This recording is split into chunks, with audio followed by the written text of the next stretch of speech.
कार्तिक मास में सुबह उठते ही ये 3 काम कर लेने से औलाद पर कभी संकट नहीं आता। मित्रों, कार्तिक मास कोई साधारण महीना नहीं, ये देवताओं का सबसे प्रिय मास है, जब स्वयं भगवान विष्णु योग निद्रा से जागते हैं और संपूर्ण सृष्टि में धर्म, शुद्धता और पुण्य की ऊर्जा प्रवाहित होने लगती है। इस महीने का हर दिन, हर क्षण, हर संकल्प अपने भीतर अपार शक्ति लिए होता है। कहते हैं, जो मनुष्य कार्तिक महीने में अपने जीवन को ईश्वर की ओर मोड़ लेता है, उसे पाप स्वयं जलकर भस्म हो जाते हैं। और अगर कोई व्यक्ति इस पवित्र महीने में 3 विशेष कार्य पूरे श्रद्धा भाव से कर लेता है तो उसके वंश पर कभी कोई संकट नहीं आता। ना संतान का पर रोग का भय रहता है और ना दुर्भाग्य का और ना ही अकाल मृत्यु का, क्योंकि कार्तिक मास में किया गया प्रत्येक कर्म देवताओं के चरणों तक सीधा पहुंचता है। ये वो काल है जब पवित्र नदियां मोक्षदायिनी बन जाती है, जब तुलसी के पत्ते भी भगवान को अत्यंत प्रिय लगते हैं और जब दिया जलाने भर से आत्मा के अंधकार मिट जाते हैं।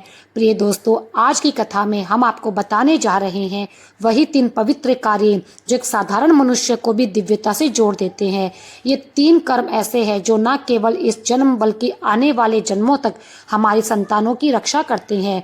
ये वो रहस्य है जिन्हें हमारे ऋषियों ने युगों पहले बताया था कि कार्तिक महीने में कुछ कर्म ऐसे होते हैं जो सीधे भगवान के हृदय तक जाते हैं। लेकिन आगे बढ़ने से पहले आपसे निवेदन है, ये कथा सुनने की कथा नहीं है, ये जीवन बदल देने वाला ज्ञान है, क्योंकि जो व्यक्ति इस कथा को मन से सुनता है उसके भीतर ऐसा प्रकाश जन्म लेता है जो उसके वंश का भाग्य तक बदल देता है। इसलिए ध्यानपूर्वक अंत तक सुनिए, क्योंकि जो रहस्य आज उजागर होगा वही आने वाले समय में हमारी औलादों को हर संकट से मुक्त रखेगा। भगवान विष्णु की कृपा से ये कथा हमारे जीवन में शांति, सुख और समृद्धि का दीप प्रज्वलित करेगी, यही मेरी मंगल कामना है। लेकिन मित्रों, आगे बढ़ने से पहले आपको एक बात बता देते हैं। धर्म ग्रंथ गरुड़ पुराण में कहा गया है कि जो भी कथा को बीच में छोड़ देता है उसे पाप लगता है। वो ज्ञान से वंचित नहीं होता केवल, बल्कि वो पाप की श्रेणी में आता है। इसलिए कथा को कभी भी अधूरा नहीं छोड़ना चाहिए। हो सकता है इस कथा का कोई प्रसंग आपकी जिंदगी को बदल दे, आपको उन पापों से बचा ले जो आपके द्वारा गलती से हो गए हो, अनजाने में हो गए हो। यदि आप एक सच्चे सनातनी है तो आपका धर्म है कि आपको ऐसे संदेशों को अपने तक सीमित न रखते हुए उन्हें अधिक से अधिक लोगों तक पहुंचाना चाहिए। तो चलिए फिर आज हम शुरू करते हैं अपनी श्रद्धा और विश्वास के साथ इस कथा को। सुबह के ठीक 9 बजे रहे थे। घर का वातावरण बहुत शुद्ध और सुखद था। डाइनिंग टेबल पर परिवार के सभी लोग बैठकर प्रेम से नाश्ता कर रहे थे। गंगा जी ने बड़ी श्रद्धा और स्नेह से गर्मा गर्म पराठे सबकी थालियों में रखे। कुंदन लाल जी ने अपना पहला निवाला लिया तो उनके चेहरे पर मुस्कान आ गई। उन्होंने कहा, गंगा, तुम्हारे हाथ का स्वाद तो सच में अद्भुत है। अजय ने भी मुस्कुराते हुए कहा, सही कह रहे हैं पापा, माँ ऑफिस में कितनी बार बाहर का खाना खा लेता हूँ, पर आपके हाथ के जैसा स्वाद कहीं पर भी नहीं मिलता। आपके पराठे तो जैसे ममता से भरे होते हैं। गंगा ये सुनकर प्रसन्न हो उठी। उसके चेहरे पर एक आनंद झलकने लगा। इतने में कुंदन लाल जी ने अखबार एक ओर रखते हुए कहा, गंगा, नाश्ता खत्म करके जल्दी से तैयार हो जाओ। गंगा ने आश्चर्य से पूछा, क्यों जी, कहाँ जाना है? तभी सीमा हंसते हुए बोली, माँ, पिताजी आपको कहीं खास जगह पर लेकर जा रहे हैं। अजय भी हंस पड़ा। हाँ माँ, आप जल्दी तैयार हो जाइए, वरना कहीं ऐसा ना हो पिताजी का मन बदल जाए। ये सुनकर गंगा जी मुस्कुराई और बोली, अच्छा बाबा, हो रही हूँ तैयार। उसके मानते ही कुंदन लाल जी ने अजय से कहा, अजय, वो पैसे जो मैंने तुझे दिए थे जरा लाकर देना। अजय बोला, जी पिताजी, अभी लाया। वह अपने कमरे में गया, ऑफिस के बैग में से एक पैकेट निकाला और पिताजी के हाथों में दे दिया। कुंदन लाल जी ने मुस्कुराकर कहा, तूने गिने हैं तो पूरे तो ही होंगे। इतने में गंगा जी तैयार होकर कमरे में बाहर आ गई। सबकी निगाहें उन पर टिकी हुई थी।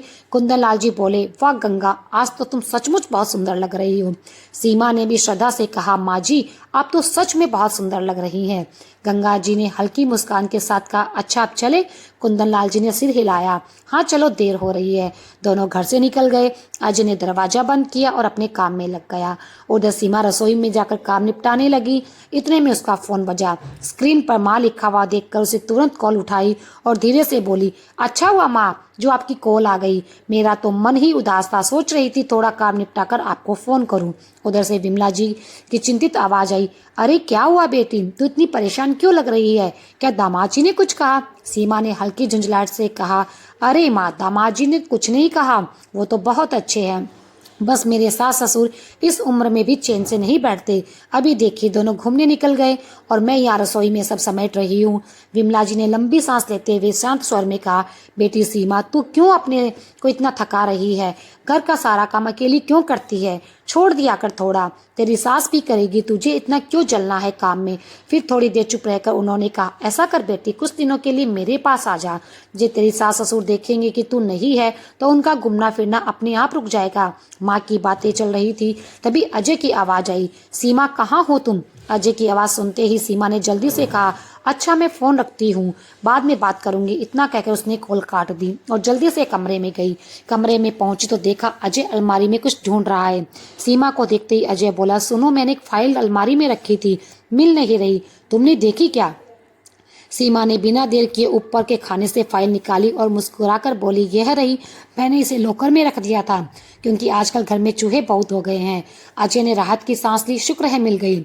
सीमा ने पूछा, ऐसी कौन सी फाइल है जो आप इतनी परेशान है? अजय ने मुस्कुराते हुए कहा, मेरी प्यारी पत्नी जी, ये प्रॉपर्टी के पेपर है। ये सुनता ही चेहरा एक पल को शांत हो गया। उसने नजरें झुका ली और धीरे से बोली, ओ अच्छा, तभी आप इतने परेशान हो रहे थे। अजय ने उस भाव पर ध्यान नहीं दिया, वह फाइल को ध्यान से टेबल पर रख रहा था।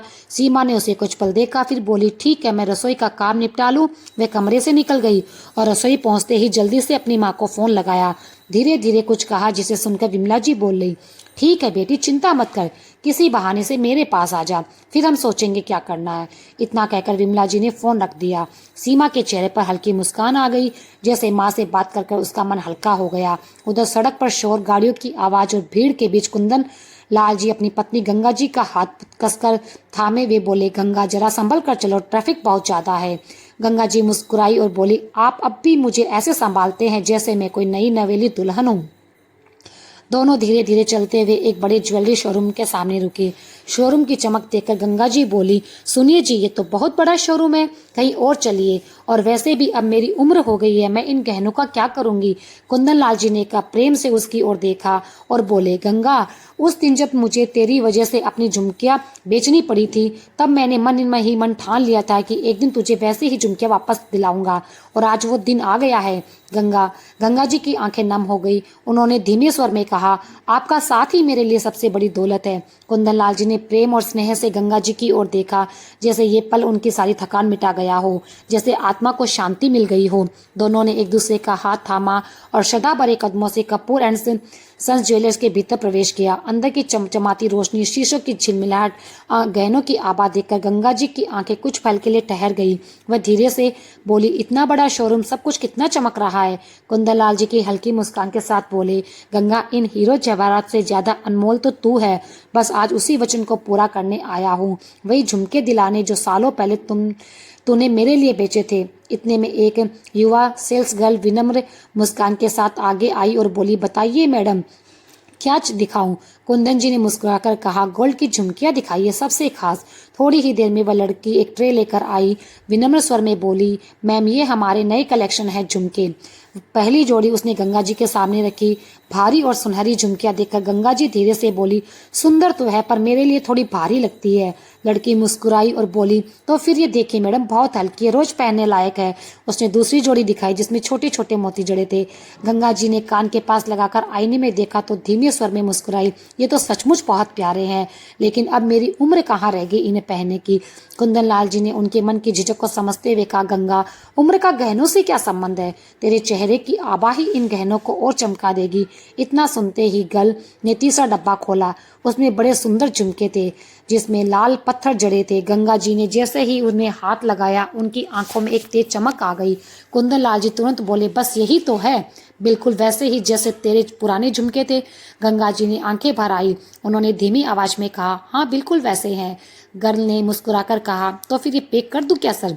कुंदन लाल जी ने सिर हिलाते हुए कहा, हाँ पैक कर दो, हम इन्हें अभी ले जाएंगे। शोरूम से निकलते हुए कुंदन लाल जी ने बैग संभाला और प्रेम से बोले, गंगा, आज मन बड़ा हल्का लग रहा है, जैसे कोई अधूरा वादा पूरा कर दिया। मुस्कुराकर कहा, आपके मन की खुशी ही मेरी सबसे बड़ी पूंजी है। इतने में कुंदन लाल जी हंसते हुए बोले, गंगा, क्यों ना आज रोशन की कुल्फी खाए? गंगा जी मुस्कुरा दी, जब तक आप रोशन की कुल्फी ना खा ले आपको चैन कहाँ आता है। कुंदन लाल जी हंसे, अरे क्या करूं, घर में तू खाने ही नहीं देती, तो सोचा आज बाहर ही निकल आए, थोड़ा आनंद ले ले। दोनों हंसते हुए कुल्फी की दुकान की ओर गए। दोनों ने रोशन की कुल्फी बड़े प्रेम और आनंद के साथ खाई। हंसी मजाक करते हुए एक दूसरे की आंखों में स्नेह भरे भाव ली दोनों सड़क पर आगे बढ़े। थोड़ी ही देर में कुंदन लाल जी ने हाथ उठाकर एक ऑटो को रोका। बैठते हुए बोले, चलो गंगा, आप घर चले। गंगा जी ने हल्के से मुस्कुराकर कहा, हाँ चलिए जी, आज का दिन प्रभु का दिया हुआ बहुत सुंदर रहा। दोनों ऑटो में बैठकर शांति से घर चल पड़े। रास्ते में ठंडी हवा चल रही थी। दोनों के चेहरे पर सुकून की हल्की सी मुस्कान थी। जैसे ही ऑटो रजौरी गार्डन पहुंचा, कुंदन लाल जी ने कहा, भाई बस ये साइड में रोक दो। दोनों ऑटो से उतरे, धीरे धीरे घर की दरवाजे की ओर बढ़े। कुंदन लाल जी ने जैसे ही दरवाजे पर दस्तक देने के लिए हाथ उठाया, पीछे से एक आवाज आई, कुंदन भाई कैसे हो। कुंदन लाल जी मुड़े तो देखा उनके पुराने मित्र शर्मा जी मुस्कुराते खड़े थे। गंगा जी ने मुस्कान के साथ उन्हें नमस्ते किया। कुंदन लाल जी बोले, अरे शर्मा, कितने दिनों के बाद आ रहा है, कहाँ गायब था। शर्मा जी ने गहरी सांस लेते हुए कहा, कुंदन भाई अब क्या बताऊं, जमाना बदल गया है, आज की औलाद पहले जैसी नहीं रही। कुंदन लाल जी ने हैरानी से पूछा, अरे क्या कह रहे हो शर्मा, तुम्हारा बेटा बहू तो बहुत अच्छे है ना। शर्मा जी ने सिर हिलाया और बोले, नहीं, मैं अपनी नहीं, पप्पू भाई की बात कर रहा हूँ। गंगा जी चौंक कर बोली, क्या हुआ, सब ठीक तो है ना पप्पू भाई के घर। शर्मा जी का चेहरा उतर गया। धीमे स्वर में, कुछ भी ठीक नहीं है भाभी, पप्पू भाई अब दुनिया में नहीं रहे। गंगा जी के होठ कांप उठे। उन्होंने कांपती आवाज में पूछा, क्या कह रहे हैं आप शर्मा जी। शर्मा जी बोले, कल रात बेटे बहू का झगड़ा हुआ था, गुस्से में उनकी तबीयत बिगड़ गई और अस्पताल ले जाते वक्त ही उन्होंने रास्ते में दम तोड़ दिया। ये सुनकर गंगा सन रह गई। उनकी आंखों से आंसू बह निकले। कुंदन लाल जी ने दर्द भरी आवाज में कहा, हे भगवान, ये तो बहुत ही दुखद समाचार है, विश्वास नहीं होता। कुछ देर की बातें करने के बाद शर्मा जी ने कहा, अच्छा कुंदन भाई, मैं चलता हूँ। उनके जाते ही कुंदन लाल जी ने गंगा जी से कहा, चलो गंगा अंदर चले। दोनों ने दरवाजे पर दस्तक दी। अजय ने दरवाजा खोला और बोला, माँ पिताजी आप इतनी देर कहाँ लगाकर आए हैं। दोनों भारी मन से घर के अंदर गए। गंगा जी की आंखें अजय पर टिक गई, पर वह कुछ बोल ना सकी, गला रुंध गया। कुंदन लाल जी ने धीमे स्वर में कहा, बेटा एक दुखद समाचार है, पप्पू भाई अब नहीं रहे। अजय चौंक पड़ा, क्या पप्पू चाचा, अभी तो कल ही मिले थे मुझसे। सीमा भी आगे बढ़ी, हाथ जोड़ते हुए बोली, हे भगवान, ये कैसे हो गया। गंगा जी की आंखों में आंसू थे। धीरे से बोली, रात को बेटी बहू में झगड़ा हुआ और उसी के बाद उन्हें हार्ट अटैक आ गया। पूरा घर पल भर में सन्नाटे में डूब गया। वातावरण भारी हो गया, जैसे किसी ने सबकी सांसें थाम ली हो। गंगा जी ने आंसू पोंछे, फिर अजय और सीमा की ओर देखा और बहुत शांति से बोली, बेटा इंसान पूरी जिंदगी मेहनत करता है अपने परिवार के लिए, अपने घर के लिए, लेकिन अगर घर के भीतर ही प्यार और सम्मान ना मिले तो सारी मेहनत, सारी दौलत, सब कुछ व्यर्थ है। अजय चुपचाप से झुकाए खड़ा था। सीमा की आंखों में अभी सोच और पश्चाताप का भाव था। गंगा जी ने शांत स्वर में कहा, देखा ना पप्पू भाई ना का अपने बेटे बहू से झगड़ा हुआ, उसी पल उनकी सांसें थम गई। सोचो अगर उस आखिरी समय में उन्हें अपने बच्चों का साथ, प्यार और सुकून मिला होता तो आज वे शायद हमारे बीच होते। बेटा, मनुष्य ने अपने घर का प्रेम ही सबसे बड़ा प्राण होता है। कुंदन लाल जी ने गहरी सांस लेते हुए कहा, घर की नींव मोहब्बत और इज्जत पर टिकी है, अगर ये नींव हिल जाए तो जिंदगी की सारी मेहनत, सब दौलत बर्बाद हो जाती है। गंगा जी ने अजय के सिर पर हाथ रखकर बेटा कहा, हमें कभी ऐसा दिन देखने की नौबत न आए, वादा करो इस घर में हमेशा प्यार और सम्मान बना रहेगा। अजय की आंखें भर आई। उसने माँ का हाथ पकड़ते हुए कहा, माँ वादा करता हूँ जब तक मेरी सांसें चलेगी इस घर का मान सम्मान और आप दोनों का ख्याल रखूंगा। सीमा पास आकर गंगा जी के चरणों के पास बैठ गई और बोली, माँ जी आपने बिल्कुल सच कहा, घर तभी घर कहलाता है जब उसमें प्रेम और सम्मान हो। आप निश्चिंत रहिए, मैं आप दोनों का हमेशा ध्यान रखूंगी। गंगा जी ने हल्की मुस्कान के साथ उसका हाथ थाम लिया और बोली, बस बेटी, ऐसी बातें ही मन को शांति देती है। इतने में अजय ने मुस्कुराते हुए माहौल को हल्का करने के लिए कहा, अच्छा माँ, ये तो बताइए पिताजी ने आपको कुछ दिलाया भी या ये ऐसे घुमा कर ले आए। कुंदन जी ने हंसते हुए बोले, अरे बेटा, तेरी माँ को मैंने आज सोने की झुमकियाँ दिलाई है, उन्हें पहन के तेरी माँ की सुंदरता देखते ही बनती है। सीमा ने उत्सुकता से पूछा, अच्छा ऐसा क्या है उन झुमकियों में, जरा हमें भी तो दिखाइए। गंगा जी ने मुस्कुराते हुए डिब्बी खोली और बड़े प्यार से बोली, ये बिल्कुल वैसी झुमकी है जैसे मेरे पास पहले थी, लेकिन उस वक्त मजबूरी में हमें बेचनी पड़ी थी। सीमा ने झुमकी को हाथ में लिया। मन में उसे ज़्यादा पसंद नहीं आई, लेकिन सबके सामने मुस्कुराने का अभिनय करते हुए बोली, सच में माँ जी, ये तो बहुत सुंदर है। अजय ने कहा, सीमा बहुत भूख लगी है, जल्दी खाना लगा दो, अब तो माँ पिताजी भी आ गए। गंगा जी ने तुरंत बोली, बहू चल मैं तेरी मदद कर देती हूँ, तू अकेली क्या क्या करेगी। अजय ने कहा, माँ आप बैठ जाइए, आराम करे। सीमा ने मुस्कुरा कर कहा, माँ जी सब कुछ तैयार है, मैं तो बस आप दोनों का इंतजार कर रही थी।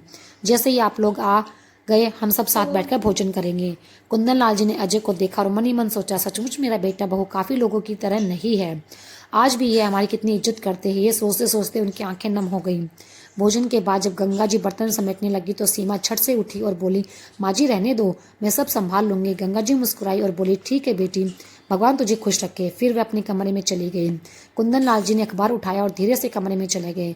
अजय ने हाथ धोकर अपना लैपटॉप खोला और काम में लग गया। वही सीमा बर्तन समेटते हुए बार बार घड़ी की ओर देख रही थी। चेहरे पर हल्की मुस्कान थी, पर दिल में कुछ और ही चल रहा था। असल में उसके मन में अपनी माँ से मिलने की तीव्र इच्छा थी। वह सोचने लगी, अब और देर नहीं कर सकती, माँ से मिलना बहुत ज़रूरी है। दोपहर में लगभग 2 बजे का समय था। घर में गहरी शांति थी।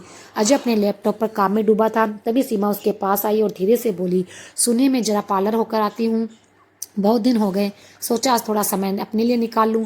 अजय ने नजरें स्क्रीन से हटाई, उसकी ओर देखा और हल्की मुस्कान के साथ बोला, ठीक है, घर जल्दी आ जाना।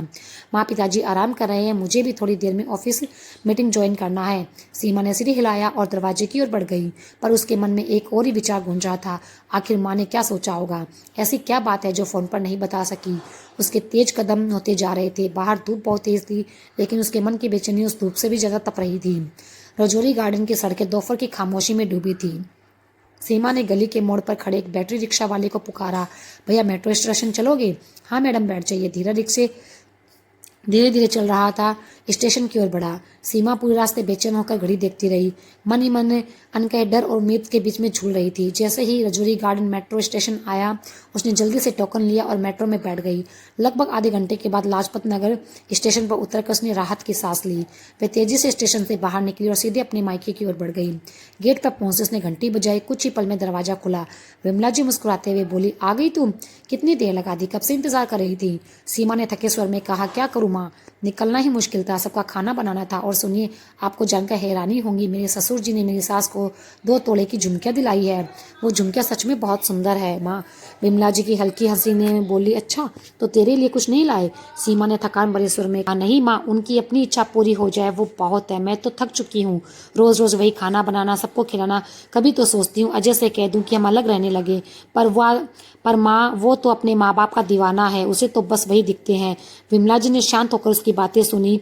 सीमा थोड़ी देर सोचती रही, फिर बोली, फिर भी इन माँ दोनों की उम्र ही कितनी बाकी है, पर बूढ़े लोग इतनी जल्दी जाते भी तो नहीं। अच्छा छोड़ो, अब आप बताएं, आप फोन पर क्यों नहीं बता सकी? ऐसी क्या बात है जो इतनी जरूरी है? मुझे जल्दी लौटना भी है, क्योंकि मैं पार्लर का कहकर आई हूँ, ज्यादा देर नहीं रुक सकती। विमला जी ने धीरे से कहा, रुक बेटी, मैं पहले चाय लेकर आती हूँ। थोड़ी देर में वो रसोई से चाय लेकर आई और कप सीमा के सामने रख दिया। दोनों माँ बेटियां कुछ देर तक धीरे धीरे बातें करती रही। फिर विमला जी मुस्कुराई और बोली, देख बेटी, वही करना जो मैंने कहा है, किसी को कुछ पता नहीं चलने देना चाहिए। सीमा के चेहरे पर राहत की लहर दौड़ गई। उसने माँ को गले लगाते हुए कहा, सच में माँ, अगर आप नहीं होती तो मेरा क्या होता? इसके बाद उसने अपना पर्स उठाया और जल्दी से दरवाजे की ओर बढ़ गई। अब ये सवाल है कि आखिर ऐसी कौन सी बात थी जो विमला जी ने कही, जिसे सुनकर सीमा के चेहरे पर अचानक खुशी और राहत झलकने लगी। सीमा जल्दी जल्दी कदम बढ़ाती हुई अपने घर पहुंची। घर का दरवाजा खोलते ही देखा अजय भी अपने लैपटॉप के काम में डूबा था। घर में गहरी शांति थी, जैसे दोपहर में निस्तबा की कोई संकेत दे रहा हो। अजय ने लैपटॉप से नजर उठाई और मुस्कुराते हुए कहा, सीमा, अच्छा हुआ तुम आ गई, मैं तुम्हारा ही इंतजार कर रहा था। सीमा ने हैरानी से पूछा, क्यों, क्या हुआ? अजय ने कोमल स्वर में कहा, कुछ नहीं, मुझे बाहर जाना है, सोचा तुम आ जाओ तब जाऊं, क्योंकि माँ पिताजी अभी आराम कर रहे हैं, उन्हें परेशान करना ठीक नहीं है। तुम भी थक गई होगी, थोड़ा विश्राम कर लो, मैं थोड़ी देर में लौट आता हूँ। इतना कहकर अजय अपने काम के लिए चला गया। उसके जाते ही सीमा अपने कमरे में गई और पलंग पर लेटते मुस्कुराने लगी। उसके मन में अपनी माँ की बातें गूंज रही थी। वह धीरे से बुदबुदाई, अब तो वो दिन दूर नहीं जब मैं इस घर की मालकिन बनूंगी और अजय मेरी हर बात मानेगा। ये सोचते सोचते उसकी आंख लग गई। शाम का समय था। खिड़की से हल्की हल्की सुनहरी रोशनी कमरे में फैल रही थी। सीमा गहरी नींद में थी। अचानक दरवाजे पर दस्तक हुई।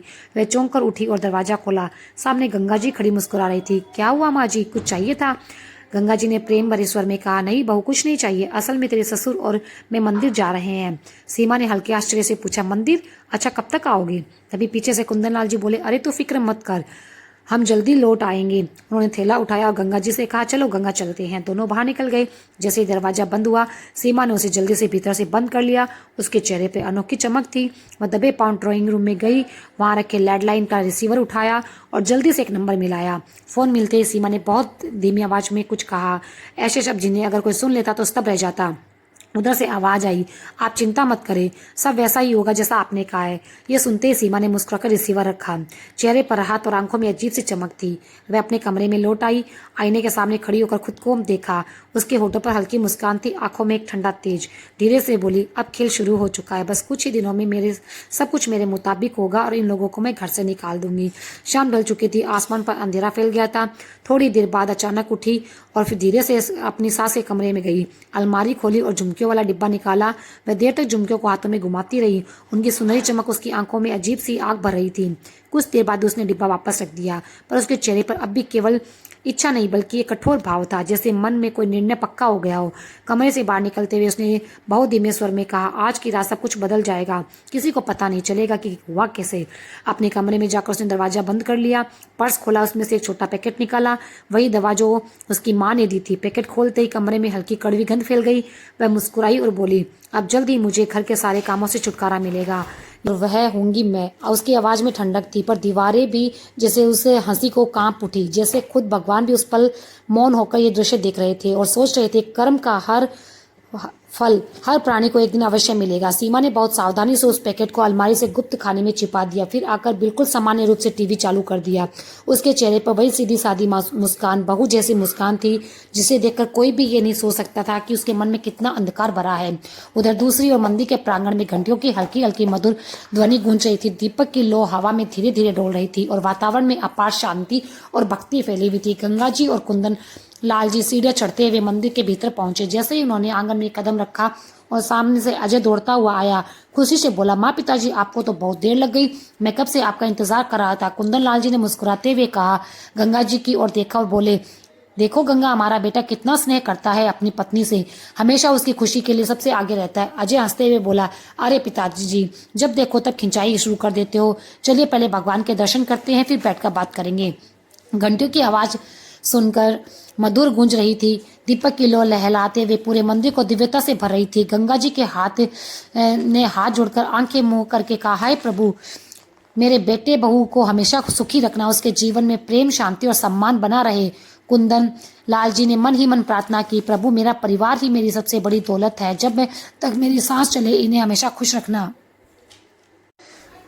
कुंदन लाल जी ने मन ही मन प्रार्थना करी, प्रभु मेरा परिवार ही मेरी सबसे बड़ी दौलत है, जब तक मेरी सांस चले इन्हें हमेशा खुश रखना। अजय ने सिर झुकाकर कहा, हे भगवान, मेरे माता पिता को हमेशा प्रसन्न रखना, मुझे इतना बल देना कि मैं उन्हें सारी खुशियां दे सकूं। तीनों ने एक साथ भगवान को प्रणाम किया। दीपक की लो में उनके चेहरे जैसे और भी उजले दिख रहे थे।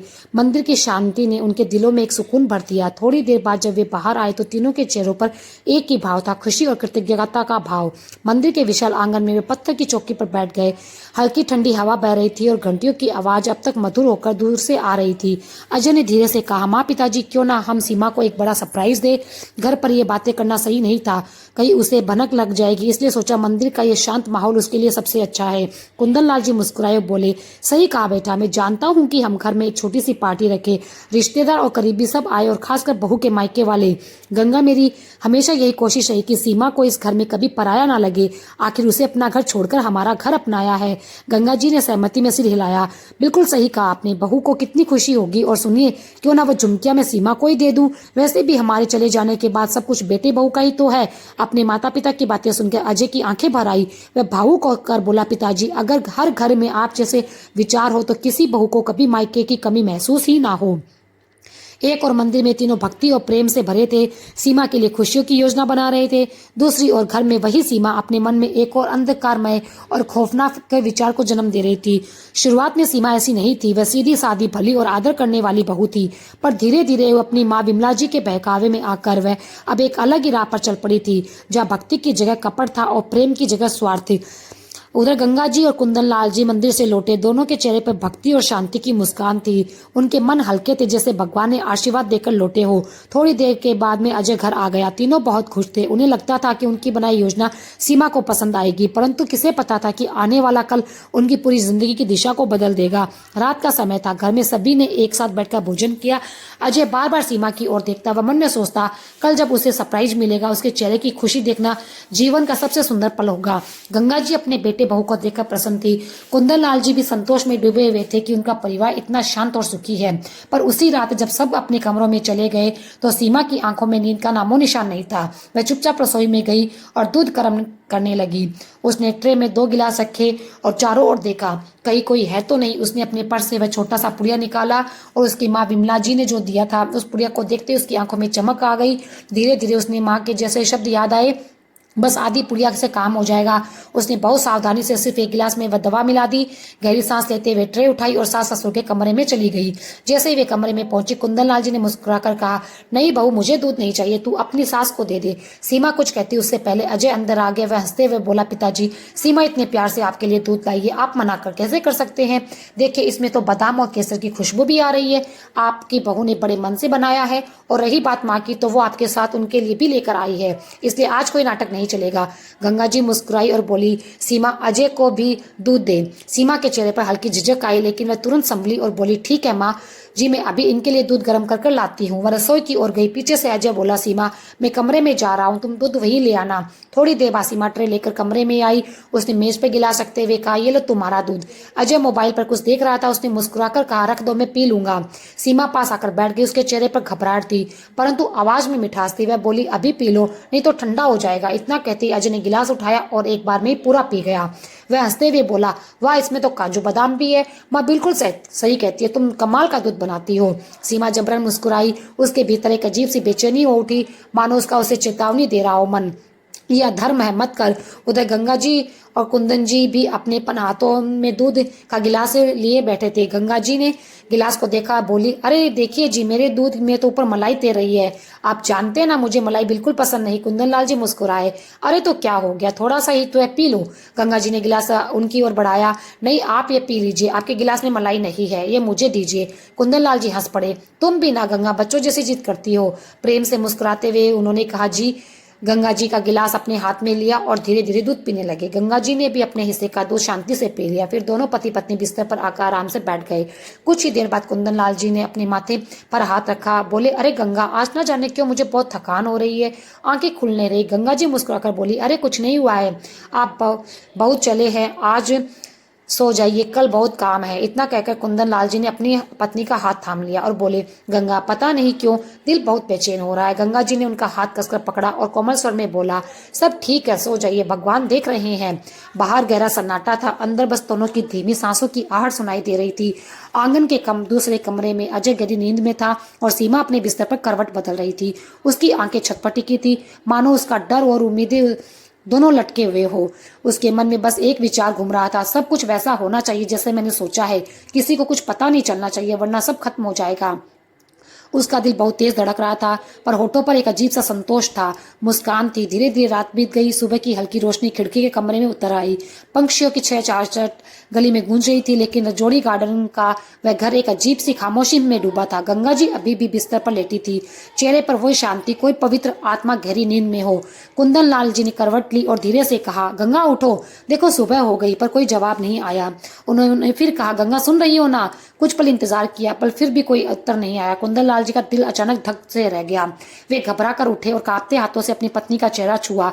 वह चेहरा जो हमेशा मुस्कान से भरा रहता, आज बिल्कुल शांत था, ना कोई हिलना, ना कोई आवाज, जैसे शरीर में प्राण ना हो। कुंदन लाल जी घबरा कर बोले, गंगा, ये क्या है? उठो ना, देखो मैं तुम्हारे पास हूँ, क्या हुआ तुम्हें?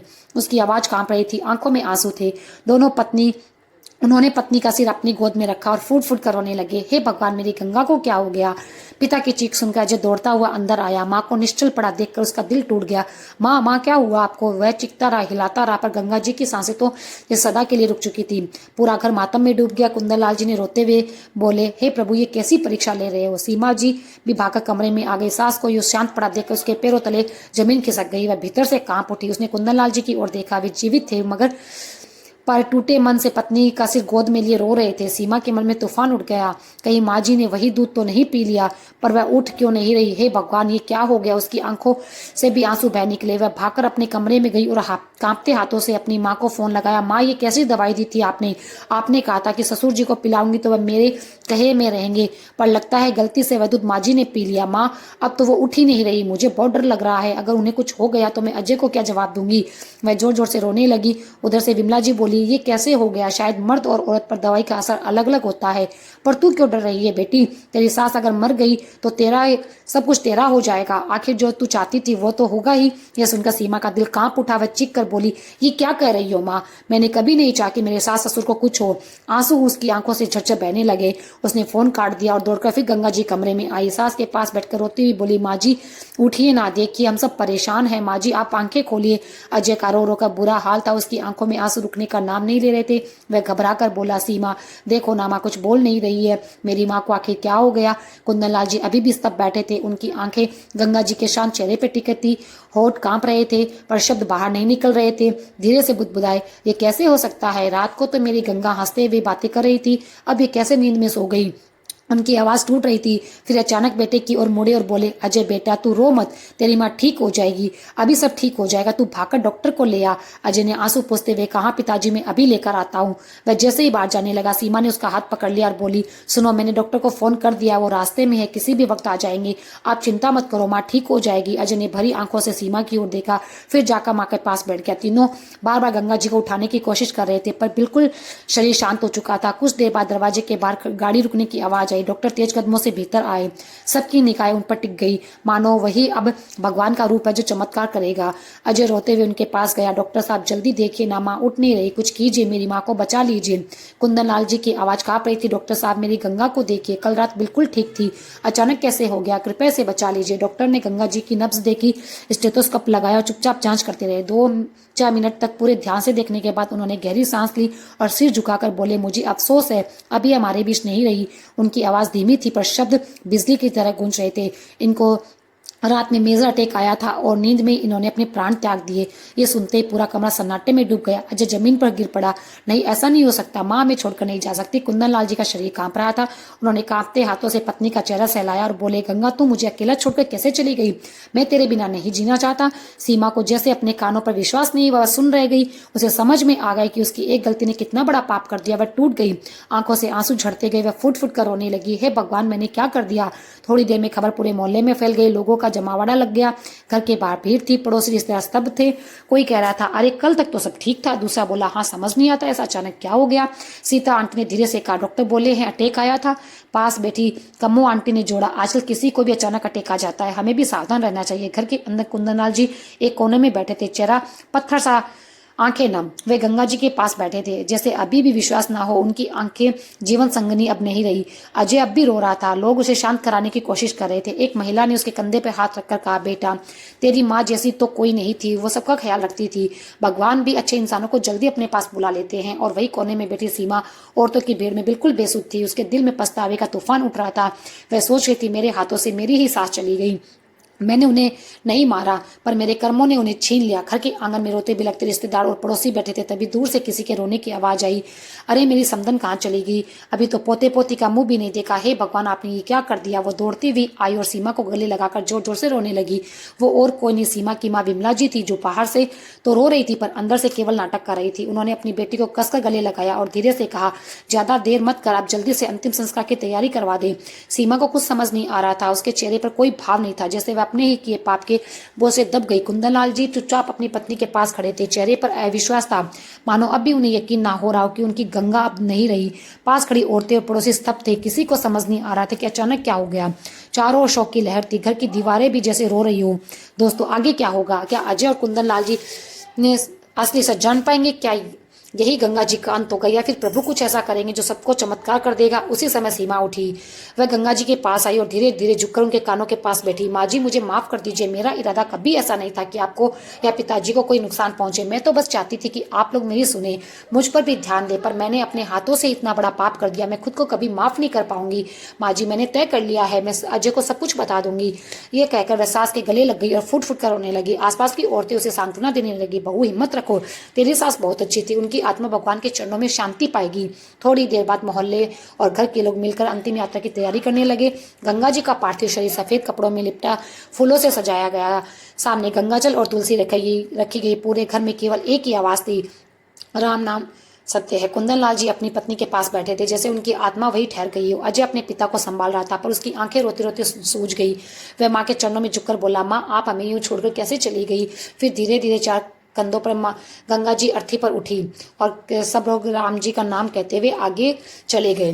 विमला जी अभी भी बाहर रोने का दिखावा कर रही थी। शमशान घाट की ओर बढ़ते कदमों के साथ हर दिल भारी हो चुका था। शमशान पहुंचकर मंत्रोच्चारण हुआ।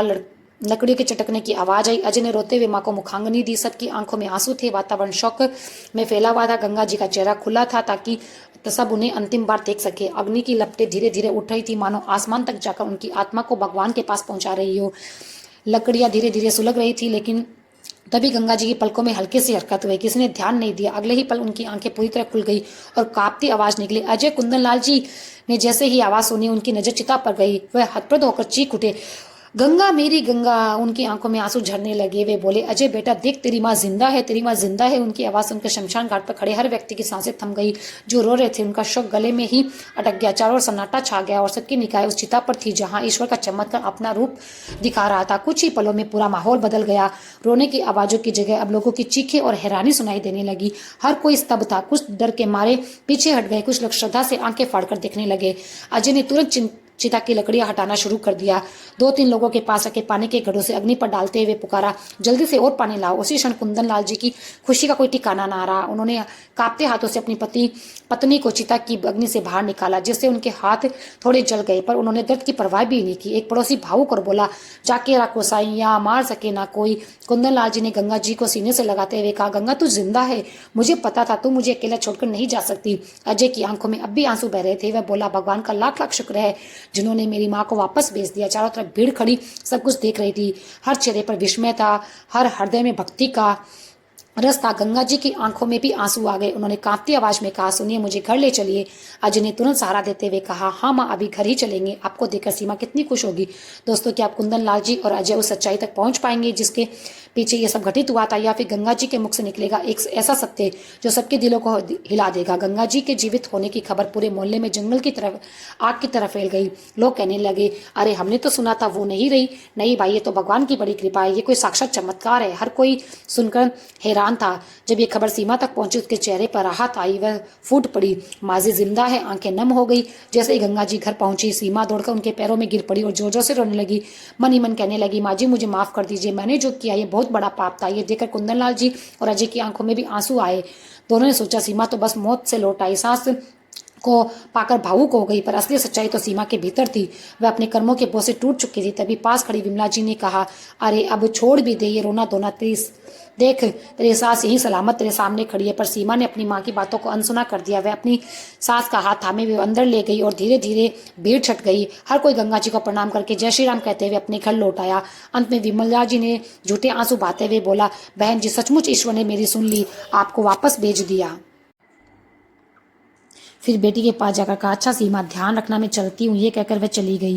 रात गहरी हो चुकी थी। चारों ओर सन्नाटा फैला था। बस कभी कभी किसी कुत्ते के भौंकने की आवाज शांति को तोड़ देती। गंगा जी ने धीरे धीरे उठी और कमरे से बाहर निकलते हुए बोली, सुनिए, आप सो जाइए, मैं जरा बहू से मिलकर आती हूँ। आज के हादसे से वह बहुत डर गई है और अजय भी अभी घर पर नहीं है। कुंदन लाल जी ने अपनी पत्नी की ओर स्नेह भरी नजरों से देखा और हल्के से मुस्कुराते हुए बोले, ठीक है, तुम जाओ, पर याद रखना, जब तक तुम लौटकर मेरे पास नहीं आओगी मैं नहीं सो पाऊंगा। उनकी आंखों में पत्नी के लिए अपनापन और प्रेम झलक रहा था। गंगा जी बहू के कमरे की ओर बढ़ी। कमरे के भीतर सीमा रो रही थी। वह पछतावे में डूबी थी। बार बार सोच रही थी, उसने कितना बड़ा पाप कर दिया। क्यों वह अपनी माँ के बहकावे में आ गई। क्यों उसने इतने पवित्र लोगों के साथ ऐसा करने की सोची। वह इन्हीं विचारों में डूबी थी कि तभी दरवाजे पर दस्तक हुई। गंगा जी की आवाज आई, क्या मैं अंदर आ सकती हूँ। सीमा घबराकर तुरंत उठी और बोली, माँ जी, ये आपका घर है, आपको पूछने की जरूरत नहीं है। लेकिन बोलते हुए वह अपनी सास की ओर देख भी नहीं पा रही थी। तभी गंगा जी अंदर आई और अचानक उन्होंने एक जोरदार थप्पड़ सीमा के गाल पर मार दिया। सीमा हैरान रह गई। उसकी आंखों में आंसू बहने लगे। वह उनके पैरों में गिरकर रोते हुए बोली, माँ जी, मुझे माफ कर दिए, मुझे पता नहीं था ऐसा हो जाएगा, मैं आपको मारना नहीं चाहती थी। गंगा जी ने उसे उठाया, उसकी आंखों में देखा और गंभीर आवाज में बोली, जानती हूँ तू मुझे मारना नहीं चाहती थी। सीमा रोते हुए कांपती आवाज में बोली, लेकिन माँ जी, आपको यह कैसे पता चला। गंगा जी ने गहरी सांस ली और शांत स्वर में कहा, क्योंकि उस दवाई से मेरी सांसें भले ही रुक गई थी, पर मैं सब कुछ सुन रही थी। आसपास की हर आवाज़, तेरी हर बात, सब मेरे कानों तक पहुंच रही थी। सीमा फिर से उनके चरणों में गिर पड़ी। माँ जी, मुझे माफ़ कर दीजिए, मैं वादा करती हूँ अब ऐसा कभी पाप नहीं करूंगी। गंगा जी ने स्नेह बड़ी दृष्टि से उसे उठाया और बोली, मैंने तुझे माफ़ कर दिया क्योंकि तुझे अपने कर्म पर पछतावा है, ये सबसे बड़ी बात है। थोड़ी देर रुककर उन्होंने कोमल स्वर में कहा, पर ध्यान रखना ये बात हमारे बीच ही रहे। मैं नहीं चाहती कि तेरे ससुर या अजय को ये सब पता चले। घर का माहौल कभी खराब नहीं होना चाहिए। अब ये रोनी सूरत छोड़ दे, अजय आता ही होगा। इतना कहते यार दरवाजे की घंटी बजी सी। गंगा जी ने मुस्कुराकर कहा, अब ऐसे क्या देख रही है, जा दरवाजा खोल। ये कहकर वह अपने कमरे की ओर लौट आई। रात गहराती जा रही थी। सीमा के दिल में अब थोड़ा सुकून था। उसने सोचा भी नहीं था कि उसकी सास इतनी बड़ी बात को दिल में दबाकर उसे इतनी सहजता से माफ कर देगी।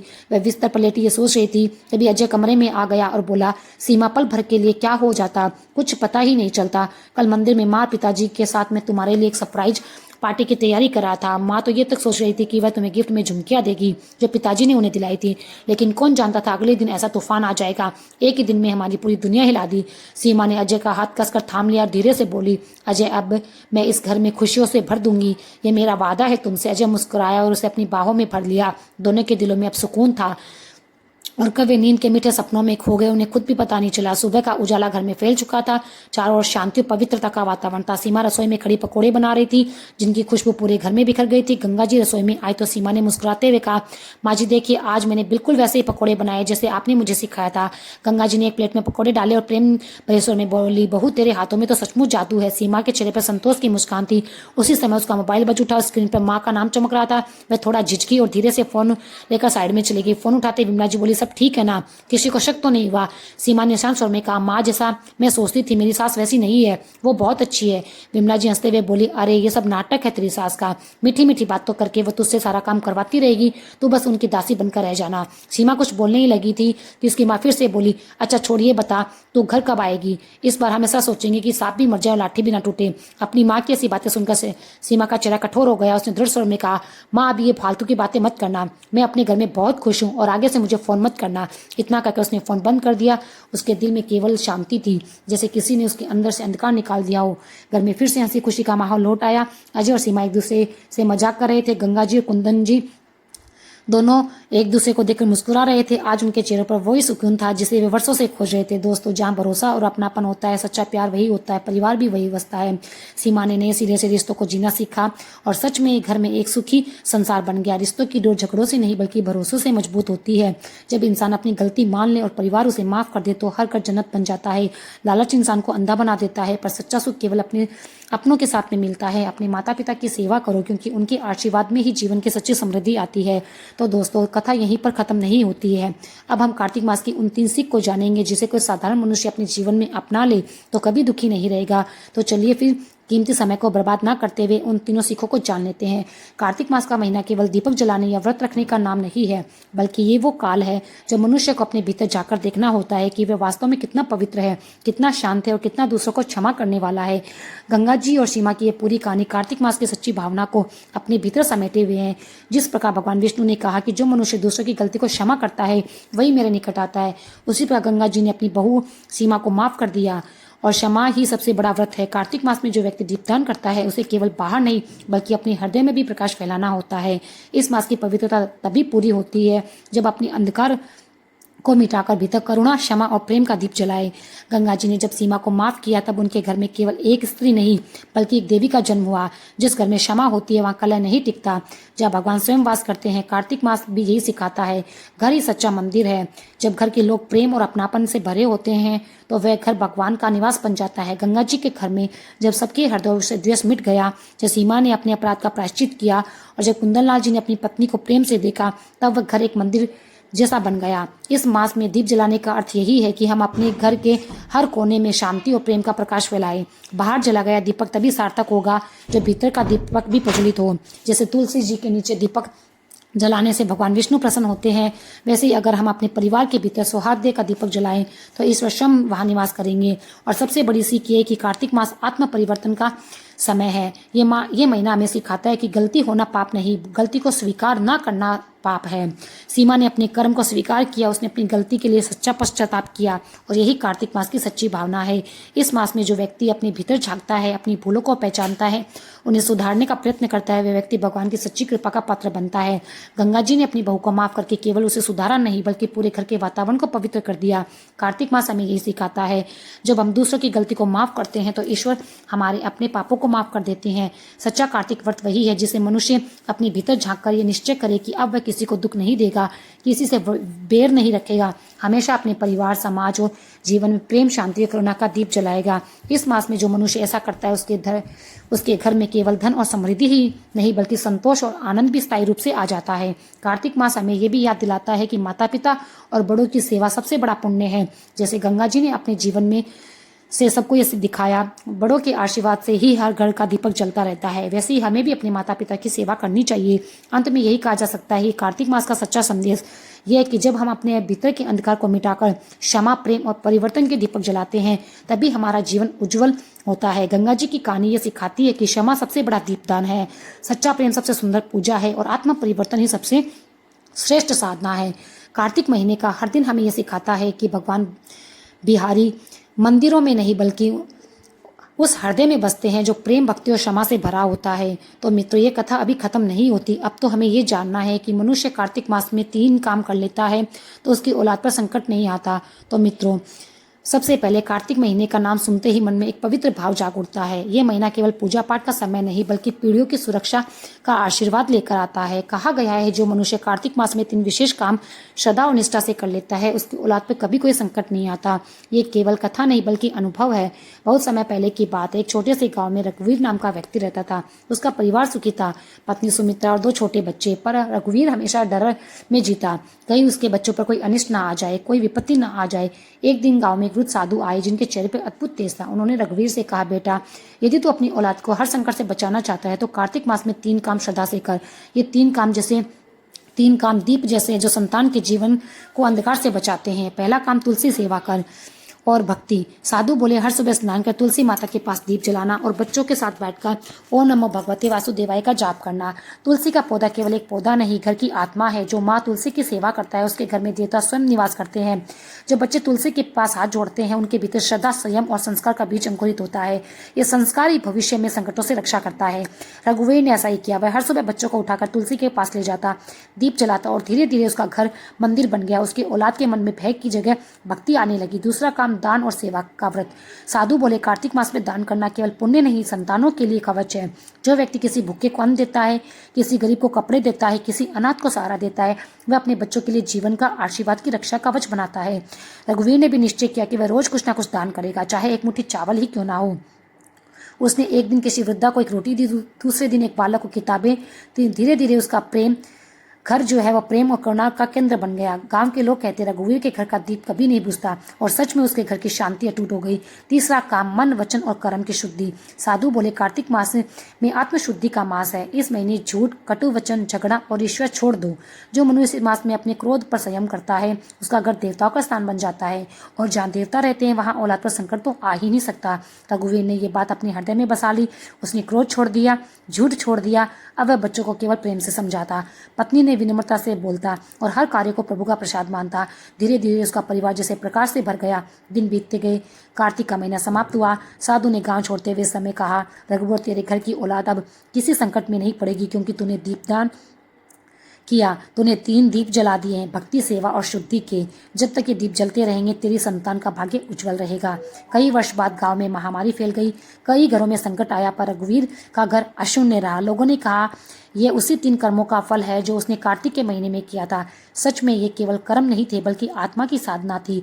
आज भी कहा जाता है, जो व्यक्ति कार्तिक के महीने में तुलसी का दीप जलाता है, जो दान से दूसरों का हृदय रोशन करता है, जो अपने मन को संयमित रखता है, उसकी औलाद पर संकट कभी नहीं आता, क्योंकि ये 3 कर्म केवल शरीर की नहीं, आत्मा से किए जाते हैं। तुलसी माता भक्ति देती है, दान करुणा देती है और संयम देती है। जब ये तीनों एक साथ मिलते हैं तो घर की हर पीढ़ी, हर ईश्वर पर संरक्षण रहता है। इसलिए हे दोस्तों, यदि आप भी चाहते हैं कि आपके संतान पे कभी कोई विपत्ति न आए तो कार्तिक के महीने में 3 काम अवश्य करिएगा। सुबह तुलसी के पास दीप जलाइए, शाम को किसी जरूरतमंदों को कुछ दीजिए और दिन भर अपने वचन को पवित्र रखिए। तो मित्रों, ये थी आज की कथा।